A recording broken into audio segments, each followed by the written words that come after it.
Welcome to Overcoming Distractions, the podcast, how to stay focused in business and in life. Each week, we interview successful people and experts in a variety of industries, all in an effort to keep you focused on growing your business and career and thriving in life. Distractions are the enemy of greatness, so let's minimize those distractions and set your sights on success. Our topics include money, productivity, developing routines and new habits, and we also have episodes on how to thrive in this world if you're an adult with ADHD.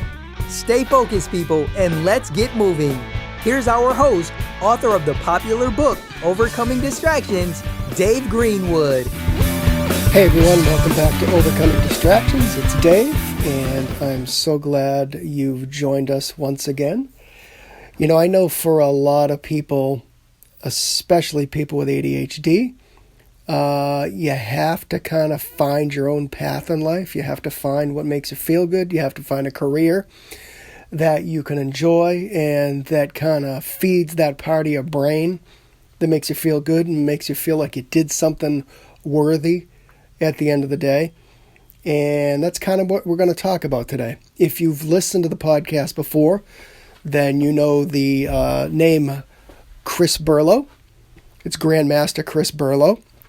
And he is back to talk about how to kind of find you. And I'm not talking about, walking off in the wilderness for months on end. I'm talking about kind of doing some exercises where you are to kind of figure out what makes you happy, what your values are, and if you really want to make a change in life, how to kind of put that down in kind of easy to understand terms. So Chris and I are going to talk about that.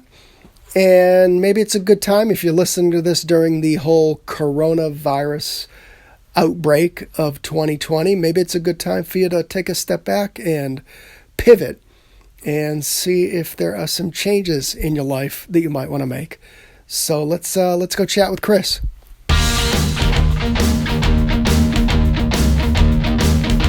All right, everyone, we are back. It is another episode of Overcoming Distractions. And once again, I can't thank you enough for taking the time to hang out with us, hang out with our awesome guests, hit the download button. And of course, if you feel like it, do those reviews as well. I can't thank you enough for those either. That helps every little bit. So as I mentioned in the introduction, I am a firm believer in having a clear path to me, to finding who I am. And I think people with ADHD, this is a must-have. You must figure out who you are as a person. If dad says you need to go to law school or you need to become a CPA and you don't want to, you've got to figure out a way to kind of find your own path. So for those of you who have listened to the podcast for a while, you know the name Chris Burlow, and he is the person that I think is one of the best people to talk about this topic. So welcome back, Grandmaster Burlow. Oh, thank you, sir. So honored and happy to be here, as always.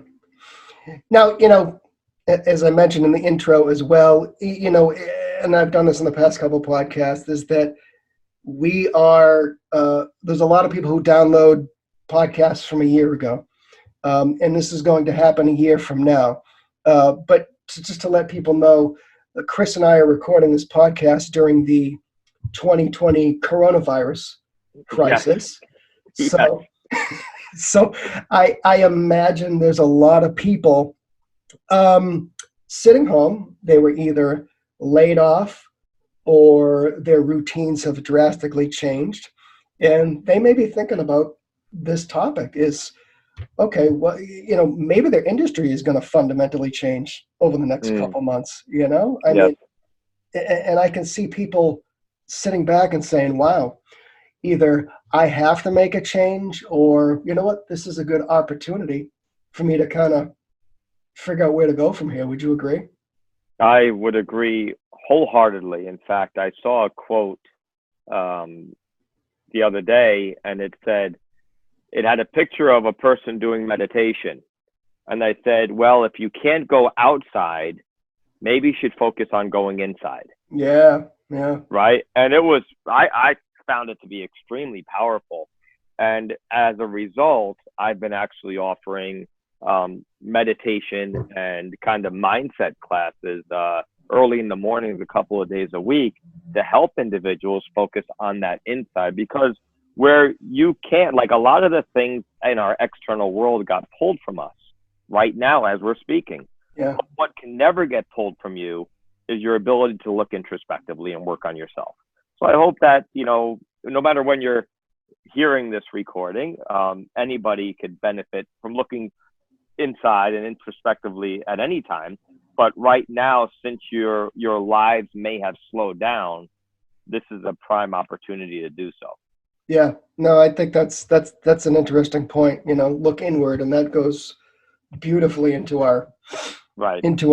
discussion today, because like I said, I think there's a lot of people taking some inventory lately of what their life's going to look like from here. You've got industries that, I wouldn't say industries that won't survive, but you've got businesses that might not survive. I've seen more than a handful of businesses that have just decided, that's it, we're gone, we're shut down. They're not even going to weather the storm. They've just decided to move on. That's sad. No, it is. That's sad. Yeah, it really is sad. So, but anyways, just so people understand, where Chris and I are at. I know Chris. I'm looking at Chris on video, and he's got, he's got quite a project behind him. Pretty funny. So, I said, for those of you who have not listened to Chris Burlow, he is Grandmaster Chris Burlow. He runs an incredibly successful martial arts business in New York, and he's taking this opportunity to create opportunity and to rebuild his martial arts school. So I think that's right. Yeah. So pretty much, and I think that's one of the big things, and I will also feed into our conversation as well, is that, one of the things that we teach a lot is, okay, people have problems, challenges, right? And if you're looking at the coronavirus circumstance, what's going on, as a problem, you could end up with a defeated attitude, right? But if you look at it as a challenge, then you're like, okay, it goes from, oh, woe me, what am I going to do, to ultimately is, all right, how am I going to navigate through this successfully? It's not, it's not even whether or not you are or not, right? You are or you're not going to succeed. It's how are you going to make it happen with failure not being an option? And that's when you have a challenge in front of you, right? And then, we always say the most successful people is find the opportunity in the challenges. So I've been really working on trying to find that opportunity, and a lot of things fell into place where I bought this building a couple of years ago, and the old owner vacated the spot 2 years later, and my business shut down because now we're doing virtual martial arts. We can't do the real thing right now. And so I decided to tear a couple of walls down, which turned into another wall, into another wall, into another wall. And we got a pretty big project. There's kind of a metaphor in there, huh? Oh my goodness, yes, yes. But I'll tell you, it is a great form of meditation. So if anybody's frustrated out there, just start a project, right? Let it consume your life. Tear down some walls, even if it doesn't need. You could always rebuild it. Oh yeah, and like they say, there's nothing like demo day, huh? Demo day. Oh my goodness, I'm on demo week. Oh God. So let's get to our subject. That, because like you said, I think times like these, people do hopefully look inward. So, and look at it as an opportunity. But you do a lot of this, and for, again, people who have listened to Chris, that him and his partner Paul also run a firm called Empowered Mastery, where they go out and they actually help people kind of figure out who they are, what they want to do, set their goals, achieve those goals, set new goals. So, but part of the process, and we're going to get to this before we wrap up, but part of the process is people kind of figuring out where they are and where they want to be, and the life that they want to lead. Sometimes it's not always right smack in their face. So, for people listening, what does it mean to kind of live the life the way you want it? Well, it's such a deep and great question. Um, I believe that it just feels right.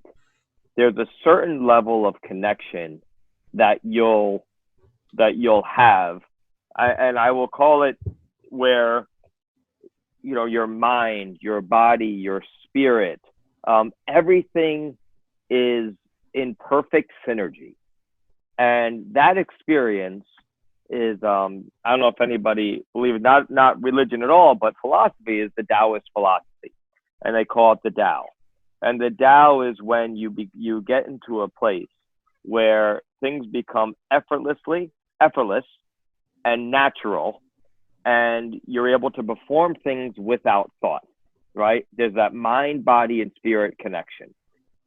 So I think when you are engaged in something where you are just engulfed, every cell in your body, you know, every part of your existence is supporting this cause, then you're going to, or this, whether it be a cause, profession, hobby, interest, whatever it is, then you have found that one thing.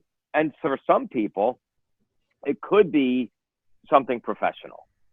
For other people, it could be altruistic. It could be that their commitment to helping a cause. Mm-hmm. For some, it could be just an outdoor activity, right? Something that you thoroughly enjoy and appreciate doing. So I believe that we should not work for money, right? Wholeheartedly, we should not work for money. We should work for fulfillment, right? And when you focus on fulfillment and have the belief that the money will follow, then I think you're going to find what you were meant to do. And Yeah. and quick, yep, go ahead. I'm sorry. No, go ahead. Yeah. Yeah, a quick story is my children. I have 5 kids, right? And they're all adults now, and they range right now. Oh man, 20 years old to 26, I think, is my oldest, right? And I've encouraged them. Like I don't care what you do. I really don't care. Well, I care a little bit, right? But I want it to be moral and ethical, right? I Mm-hmm. really don't care what you do as long as you're doing. And as a result of that, I have one of my sons is operating one of my martial arts schools, and I'm grooming him to ultimately operate my role in my martial arts organization, so I can do more of this and be on your podcast more, right? Yeah. And then I have my other. So his passion is martial arts, and he has a career in his passion. My other son, I adopted him, introduced him to mountain biking when he was younger. Now he is a high-end mountain bike mechanic up in Vermont, and he's mountain biking and skiing all the time, right? My daughter, I adopted her as well to snowboarding, and she now is just graduated from University of Vermont and pursuing a career in Parks and Rec to become a backcountry snowboarder that does avalanche control out Really? west, right? Right. So 3 of my kids right there fulfilling their passions, right? And they've asked me many times. Now my other daughter wants to be an artist, right? So she's a gifted artist. Like, you got to do it, right? My other son likes this plant that grows a lot and starting to become legal, and in many states. So I said, hey, whatever, it's legal, right? Find a career. But ultimately, they all question to me, should I be doing this, or should I get a job making money somewhere, or doing this and get? I said no. I said you have to follow your passion, and that's and they're it's not easy sometimes, but they're all doing it, and therefore they're all feeling fulfilled because they love what they do. Yeah. I don't know if I answered your question. No, I think you answered it beautifully as always. So Thank you. I know for many, the values come into play as well. So, and it's funny. I always mention the movie Say Anything. I think it was it John Cusack and something else, but he goes over the girlfriend's house for dinner, and John Mahoney, who many know as an actor, has passed away. He was in Frasier and all that, but they're Mm. sitting at the table, and he says, "What do you want to do with your life? What do you want to do with your life?" And he goes on this whole rant about, "I don't want to buy anything sold. I don't want to sell anything bought. I don't want to buy anything, sell anything processed." He goes through this whole kind of rant about what he doesn't want Right. in Right. life, because he had, I mean, it was a funny moment, but he had those values. So Hmm. how do you guys work with people to kind of uncover their values? Because maybe it's not always evident. Mm. A lot of it comes from their past influences. And then the question comes down to, is it their values that they're following, or is it somebody else? Right? So, for example, a lot of times, there's these generational values, and sometimes we call them paradigms, right? It's a little bit Mhm. different, but values and paradigms. But paradigms are these series of habits and beliefs that we have, and a lot of times, paradigms are handed down from generation to generation. Certain people will behave the same way because their parents were behaving the same way. A lot of people have values because it was the values that their parents have had. I work very diligently as a parent. I say to my kids, the values, look, my values are integrity and self control. If you show, I'm sorry, integrity and respect. Self control would be good too. I said, if we show integrity and respect, we're going to get along wonderfully. But Mhm. you break those values, we're going to have a challenge. Mhm. We're going to have an issue. Um, so so it's identifying what are, first of all, identify, okay, and assess, right? Look introspectively. Is it your values or is it somebody else? If somebody does something um, and it irks you inside, then that would be what I would say a value assessment, Mhm. right? Um, and then the values have to resonate with you. It has to resonate with you at who you ultimately want to be, right? So here's what happens. I believe our society is a little bit, excuse me, but messed up, right? We define our existence, a lot of people, not all, right? A lot of people, I'd say the majority of society that I've come into contact with, define their existence by the material things that they have. And they try to rely on these material things so they can be happy. When I get this car, I'll be happy. When I get this job, I'll be happy. When I look this way, I'll be happy. When I get this relationship, I'll be happy. Right? When I finish this construction project, I'll be happy. Well, you will. I will be happy, but it's not going to define my happiness, right? Yeah. Mhm. Look, so much going on, right? But I'm still happy, Dave. Right? But so I think that's a big fault in our society that we define our happiness, right, by the things that we have. Therefore, the values that a lot of people have are, I guess what's that word? Are like, there's a word I was looking for, but it left my head. The values that people are compromised. They're compromised by the things that they have. If somebody really wants to find their values, remove themselves from their daily life, right? And that's why this coronavirus time is a great time for someone to find their values, right? Whether you remove yourself um, temporarily and go on a hike in the woods or walk in the woods without technology, the influx of social media and technology also compromises the values that people have because they're looking at everybody else's values and they're never focusing on themselves, right? So, so I think going out in nature is one way to find what your core values are. I think also if you have the opportunity and ability, go to an underdeveloped country, right? I've had the fortune to go to Africa, right, to Moshi and climbed Kilimanjaro. And I spent a couple of weeks there. I spent 2.5 weeks, 3 weeks actually in Nepal, right? And talk about appreciation, right? what we have in our world. And then you'll really understand what you value and what is most important to you. It's a hard question to answer, right? How do you define your values? But I think, if anything, it's about removing yourself from all the things that you have, right?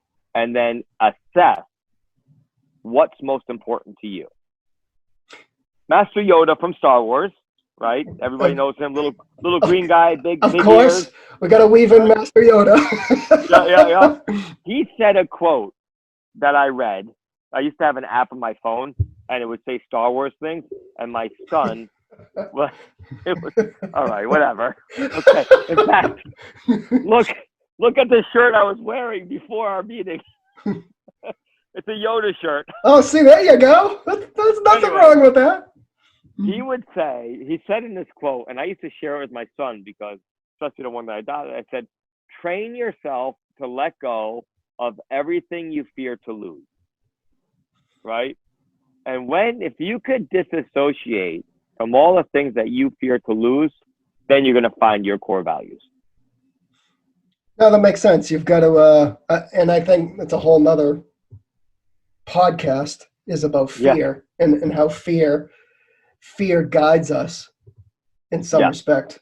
I would say so. Fear of loss, Mm-hmm. right? But when, like when we're born and we die, we're born nothing and we die with nothing. Mm-hmm. Anything we have in this world is just temporary. It's not, right? And that's why we can't make our identity to what we have. We have to define our identity by who we are and what those values are. Yeah.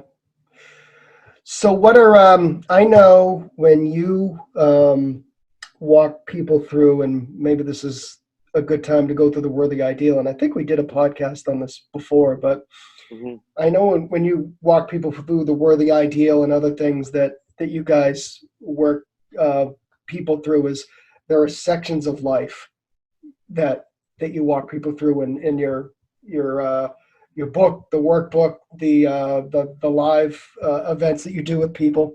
So can you kind of walk us through that? Sure. We're going to start by going over what we call the lab report, right? And we'll get to the worthy ideal, but I think it's important for everybody to understand this. So top of this lab report, and lab report represents life alignment blueprint. Top of the lab report is worthy ideal. Worthy ideal is basically your life's legacy and the big mission that you would like to accomplish in your life. It is something that you're willing to make great, incredible sacrifices for. It's something that you wake up energized and excited, and live with passion and purpose with everything that you do. But it is bigger than you, right? Like the reach that you're making with this podcast, Dave, is bigger than David Greenwood, right? This is the expansive impact that you want to make, right? That will hopefully be handed down from generation to generation. That's worthy ideal material, right? Mm-hmm. Then there's what we call the second step in the lab report is the life purpose. Life purpose is not bigger than you. It's all about you. And a lot of clients, people that we work with, get this mixed up, because if they have their life purpose, they're worthy ideal. No, worthy ideal is big, right? Like, I actually liked Apple, the guy, Steve Jobs, right? He had like the worthy ideal, or the mission statement for Apple, is not to build the best computers in the world. It's to challenge the status quo, empower the individual, something like that, right? Mm-hmm. So it has nothing to do with computers or tech. It has challenging the status quo and empowering the individual. That's bigger than him. Yeah. Right? That's worthy ideal. But then you have life purpose. And life purpose is, who do you need to be? And the key word is be, as a person, so you could do what you love and have the things that you desire. So who do you need to be as a person? And that's where those values come in, right? So you could do what you love and have what you need. After that, we help our clients define their areas of life, their core 4 areas of life. What are the areas of life they need to focus on so they can fulfill their life purpose and ultimately live through their worthy ideal? After that, then we help them set goals. Mm-hmm. Goals are the last step in the process because now they're going to be aligned with their areas of life, life purpose, and worthy ideal.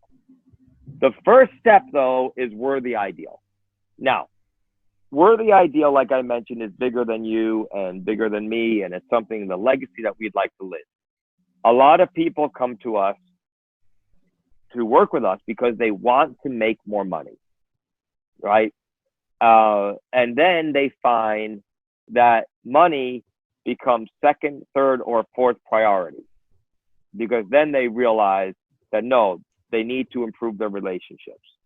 They need to be passionate about something, right? They need to improve their health and so on.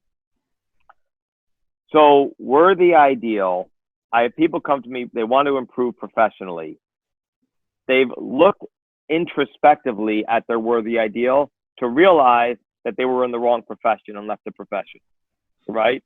No, and you always hear, I can't believe that guy left that job. He was really good at it. He was making a ton of money. Right. But he And wasn't fulfilled. yeah, and people sometimes don't understand. They can't wrap their head around why somebody would leave a job that they were really good at, that they were successful at and making good money. And they go become, they do whatever. Yeah. I'm not going to disparage any career. So I'll tell you, my father was a contractor. Obviously, look where I am, right? He taught me a lot of all my skills. I used to work with him all the time, as a kid, all the way up through adult. And he was a contractor. And he used to have a guy named Bob Lucetti. Lucetti owned a sheetrock company. And then he went into Wall Street, and he had a lot of connections on Wall Street. And I'm going through college, and he goes, "What are you going to do?" And he goes, "Well, I'm studying to be a teacher."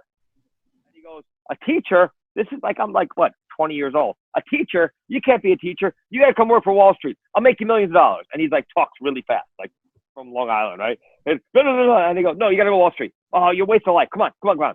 I said, "No, but I really want to be a teacher." And so a lot of people will sacrifice this profession, like you said, and then end up like not enjoying it. But that's a waste of life, right? So you have money and you get money, but if you have money but are miserable, is that a trade-off that you would want? Like for me, absolutely not. I wanted to be, I ended up going to school for being to be a teacher, and then I ended up being a martial arts instructor. Always lived through my passion. Never worked for money. Now, I also believe that you are compensated in direct proportion to the impact that you make, whatever field it is. So if you want to make more money, you have to make a bigger impact in whatever you're doing. And when you do that, when you make that impact in something that you're passionate about, right, then you have that alignment. Then you're working towards something. So take people through a worthy ideal. We ask these questions. So basically, the first thing that we ask the clients is, why do you do what you do for a living? Right? That's the first thing we ask. Then, and then this way, it gives them just an opportunity to assess why they do it. Right? So why do they do what they do for a living? Then we ask them, can you truly say you have a burning desire to succeed in life? Yes or no? And then we ask, is it a burning desire, or are you continually distracted by some new adventure? Right? A perfect example of this is a friend of mine, actually my financial advisor. He said, "Hey, you know what? I got this thing you got to do." And I respect this guy a lot, right? And he goes, "You got to come to this thing." And it was a multi-level marketing type thing. Mm-hmm. I'm like, well, if he's doing it, I got to do it. Like, he's my financial advisor. He's smart, right? So I got to go with him, right? And then I'm like, all right, good. I'm doing the whole rah-rah. I'm getting excited about it and everything. And then my partner, Paul, says, "Hey, what are you doing?" And he was into it too, right? He goes, "What are we doing?" He goes, he goes, shows me this thing. He says, "Is it a burning desire, or are you being distracted?" I'm like, wow, I'm totally distracted by what's important to me. So I realigned and went back to what I normally do. Yeah. Is it a desire that you're willing to make great sacrifices for, right? And the definition of sacrifice, Dave, is giving something of a lesser value for something of a greater value. So is this worth this sacrifice? Now, what are the sacrifices? Time is the biggest sacrifice. Mental energy is a big sacrifice. Where are you going to allocate your time and mental energy, right? And is that something that you're willing to give up, right? Because a lot of times you're sacrificing time with your loved ones for this profession, which we need, and it's a necessity. But if you're going to do it, then you have to do something that really fulfills you. No, and I think And you also, and you see the graphics on Instagram and all this stuff about hanging out with the right people too. And right, I would think that you've got to, in terms of sacrifices, you've got to take a look at, am I surrounded by the people who can, help uplift me, you. or Yeah. uplift you. Exactly. Yeah. Yeah, so here's another thing is there's a lot of people who have a lot of friends who are acquaintances, or you have really core friends, right? Core, like solid relationships. Yeah. And I'm a little bit more of an introvert. You may not think so, but I'm very introverted, right? I love to be at the woods in isolation and do my own thing. But I have a core group that are really, really close to me. And you're right, we do empower each other and lift each other up and so on. But I don't have as many what do you call it? Like people who are not really, what do you call that? I guess my reach is not expansive. Mm-hmm. What I'm trying to say, like I don't know. There's not a lot of people. The people I have around me are really good, Mm-hmm. right? Associates, right?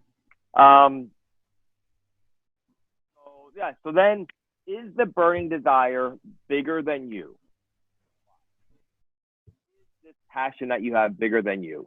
And that we'll see. If it's about you, then it's not really a worthy ideal material. Does it serve the betterment of the good and create value to others? That's the altruistic component, because when you do good for others, right, it releases the same chemicals into our system scientifically, right, as if you're exercising. There's a release of somebody acknowledges and shows appreciation, gives you a shot of dopamine, right? Oh, yeah. When you're doing good for others, it releases the same endorphins as if you're exercising, and it empowers you more. And that's why if talk about values, everybody should have the value of giving, of charity, right? Because I believe in ultimately that we're measured by the contribution that we make, not by the things that we receive, the things that we get, right? So if there's a value that I would love anybody and hope anybody, and what's great about situations like crises like this, right, looking at a positive, it's how many people are stepping up to do the right thing. A lot of people aren't, but I tend to focus on the light, not the dark, right? And how many people are really, really stepping up and showing appreciation for those even on the front line. Yeah, so. And you see the toilet paper fights, but you also see a ton of people, all from the healthcare people all the way down to the guy who's bagging the groceries, right. And not to be cliche, but they are putting their lives at risk. It's absolutely amazing, and so I think is it it's an amazing time when people are stepping up like this. Yeah. Does it serve the betterment of the good and create values to others? So is the burning desire bigger than you? Does it serve the betterment of the good and create value to others? And again, that's touching into that. It's our natural tendency, right, to do good for others. Right? Not everybody does it, right? But if you go into anything self-centered, focusing only on yourself, it is going to be a limited ride, right? And I'm going to talk about the martial arts industry. Ever gone into the martial arts business with the idea that they're going to get rich and make money, and they look at their students as numbers and statistics, they may experience some success or some excitement, but it's inevitable that they're going to fail. Mm-hmm. It's inevitable. Yeah. Right? But when you go into it because you have such a passion for the martial arts and spreading the values and believe wholeheartedly that everybody and anybody could and should benefit and live by the values of the principles, self-control, integrity, respect, perseverance, indomitable spirit, right? And you're passionate about, then that school is destined for success, right? And that just comes by genuinely caring about the success of others. No, and I think that's a perfect example of the multitude of areas in which what you teach can help somebody. It can help them, right. Like you say, look inward, become physically fit. Maybe they right. can lose weight. They learn how to defend themselves. Right. You learn how to get along with others. You know, Right. People may joke about golf. We'll take golf, for example. But I think golf teaches young kids a lot of values of respect and what have you with the game. Absolutely. Yeah, but I think if you went and looked back at the number of lives that you changed in the world of martial arts, these kids growing up and becoming adults in your, years doing this, I'd say you made an impact and you made some money. It's the greatest. It's the greatest experience that I have, that I get to experience regularly. In fact, I could have a small school, have 100 students, 150 students, do it all myself. My wife operates a business. I run it, and that's it. Teach a couple of classes, and all be. But I chose to create an organization, and the reason why I chose to create that organization was to allow and give my students an opportunity to experience the excitement and just knowing that you made a difference in the lives of the students. That's what powers you, right? And that's what we mean by fulfillment. Yeah, and it's the same thing with overcoming distractions. Absolutely. You look at reviews and you say, thank God you wrote this book. I took a lot away from it. And those things make me feel good. And then you got a couple knuckleheads who, there was one reviewer that said, this guy just wrote the book to prove he could write a book. And I'm like, whatever. It's just like, you can't look at that stuff. I mean, that's where you stay focused on the light, right? They say, one of my mentors said, when you're giving a seminar, he goes, and you have people who are negative or not receiving, he says, just always focus on the light. Yeah. Right. And keep delivering to the light. You're not going to please everybody, but if you have good intention, then you're going to impact the right people. Yeah. And I found one guy, when the book came out, he said, I'm sitting here crying because I figured out who I am, because they were kind of going through the list of ADHD traits. And, the guy's a grown man. He's running a successful business. And so, but you're right. I mean, I think that you need to look at the book is a business. The martial arts school is a business, but you're helping people in some way. Right. So. And what's the fuel behind it? Yeah. What's the why behind it? And that's where the idea. And after they answer all those questions, we help them formulate a statement. And that statement it becomes, a lot of people, their business mission statement. Like Empowered Mastery, where the ideal is to inspire and impact professionals and entrepreneurs to achieve ultimate success personally, professionally, physically, and spiritually, so they can live a life filled with passion and purpose. Right? That is what drives us. That's why we do what we do, and we're on the phone and doing Zoom meetings, all the time with our clients and doing seminars and whatever we're doing, because, we're on that mission. right? It's bigger than me. It's bigger than my partner, Paul. Just like overcoming distractions is bigger than you. And, you know, when somebody finds their why and their purpose, they never call what they do work. Mm. They will work hard. Even right now, I'm working in construction, demoing, right? I am absolutely working hard. I like to do it. Not hard work. Mm. I see the bigger picture, and I have envisioned my son teaching classes with 50 people in it at a time. Yeah. Right? So there's a difference between working hard and hard work. Yeah. And you can, right? you can see that in around the studs and fallen sheetrock at the moment. Well, you know, here I am. I'm like doing this job because I'm only allowed one person on the job site at a time. Social distance. Yeah. So I can't even hire people to take. So I'm actually tearing the sheetrock off the walls, putting it into a bin, carrying it down the elevator, and throwing it to a dumpster and back up. It's like it's not the most efficient way, but no, but you're getting your workout another way, you know. That's it. I'm working out. I'm just happy, and you know what? Happiness has to come from within, right? And you can't. Nothing in life, I believe, is going to make you happy. You have to be happy so you can make the most out of life. Yeah. And I hope that's kind of the message that we were talking about today, right?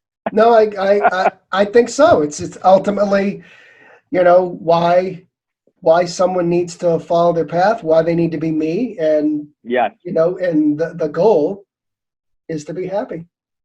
Right.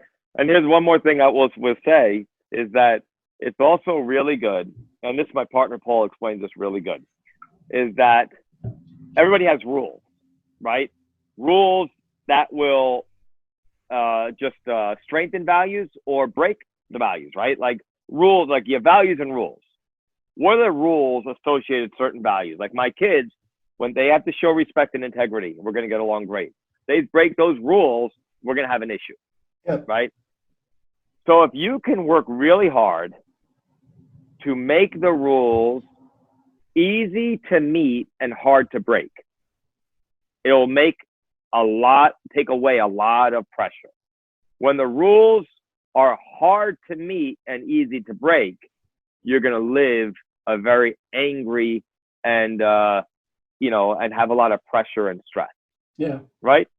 Less rules. What's that say?